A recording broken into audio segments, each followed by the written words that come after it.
1 aos Coríntios, capítulo 7.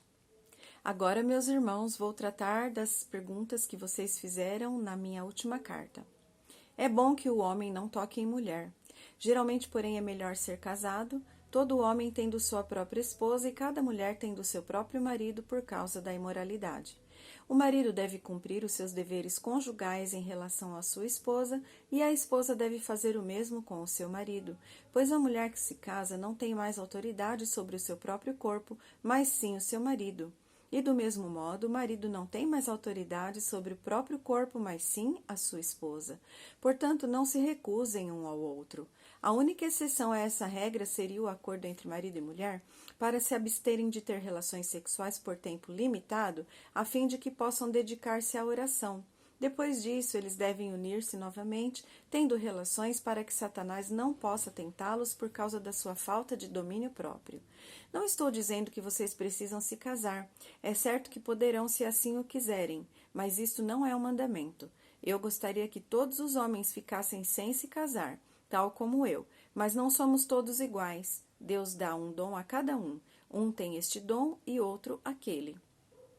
Digo, porém, àqueles que não são casados e às viúvas, é melhor que fiquem sem se casar assim como eu. Entretanto, se não puderem controlar-se, sigam adiante e casem-se. É melhor se casar do que arder em desejo. Agora, para aqueles que são casados, eu tenho uma ordem que é do Senhor. A esposa não deve se separar do marido. Entretanto, ela se separar dele, que permaneça sem se casar, ou então volte para ele novamente, e o marido também não deve divorciar-se da esposa. Agora eu mesmo quero dar orientações sobre assuntos que o Senhor, enquanto esteve aqui, não tratou. Se um irmão tiver uma esposa descrente e ela quiser ficar com ele assim mesmo, ele não deve deixá-la nem divorciar-se dela. E se uma mulher tiver um marido incrédulo, caso ele queira que ela permaneça com ele, ela não deve deixá-lo nem se divorciar dele.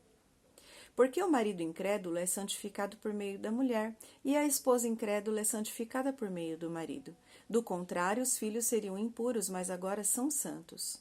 No entanto, se o marido ou a esposa incrédula se separar, que se separe.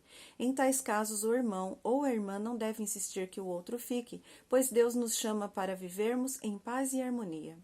Esposa, como você poderá ter certeza de que seu marido se converterá? Ou você, marido, como você poderá ter certeza se a sua esposa se converterá?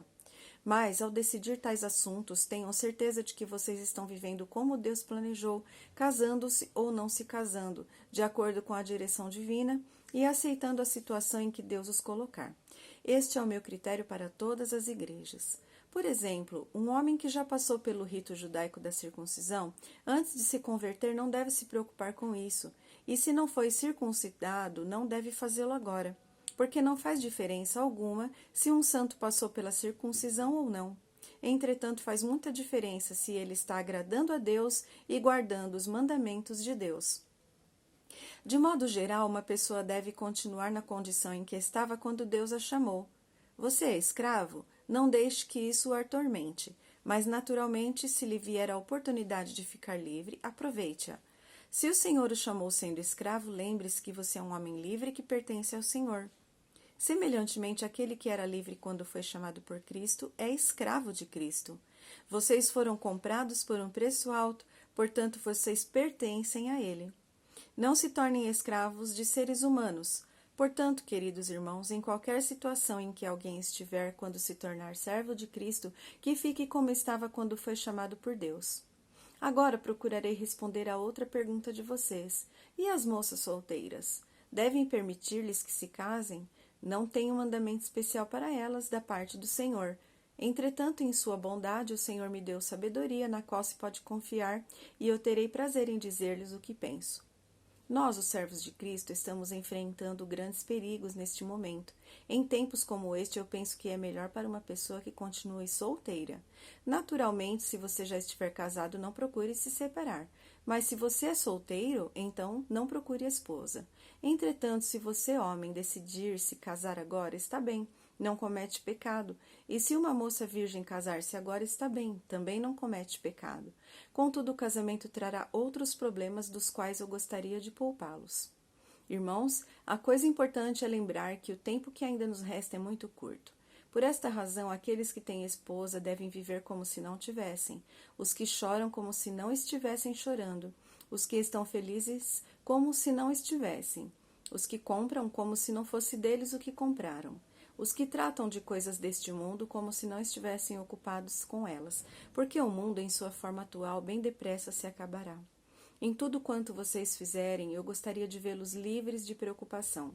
Um homem solteiro pode gastar seu tempo ocupado com a obra do Senhor e pensando no modo de agradá-lo, mas um homem casado não pode fazer isso tão bem. Ele precisa pensar em suas responsabilidades aqui na terra e em como agradar a sua esposa. Seus interesses estarão divididos. O mesmo acontece com uma jovem que se casa. Ela enfrenta o mesmo problema. Uma jovem não casada está ansiosa por agradar ao Senhor em tudo quanto ela faz e em tudo quanto ela é. Uma mulher casada, porém, precisa considerar outras coisas deste mundo em agradar seu marido. Digo-lhes isto para ajudá-los e não para impedi-los de casar. Quero que façam tudo quanto venha a ajudá-los a melhor servir ao Senhor, tendo o mínimo possível de outras coisas para distrair sua atenção e consagrar-se plenamente ao Senhor.